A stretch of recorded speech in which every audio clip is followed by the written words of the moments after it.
السلام عليكم.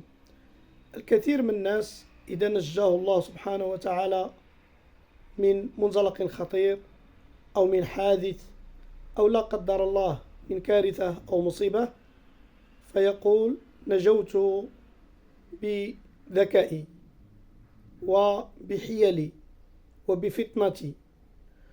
وكاين صنف آخر تقول نجوت بصلاتي في الجماعة، أو نجوت بفضل صلاة الفجر، أو نجوت بمواظبتي على الأذكار. والحقيقة أن يقول الإنسان نجوت بفضل الله ورحمته، فالحافظ هو الله سبحانه وتعالى. لذلك كان النبي صلى الله عليه وسلم يقول يا حي يا قيوم برحمتك أستغيث أصلح لي شأني كله ولا تكلني إلى نفسي طرفة عين. فالحافظ هو الله.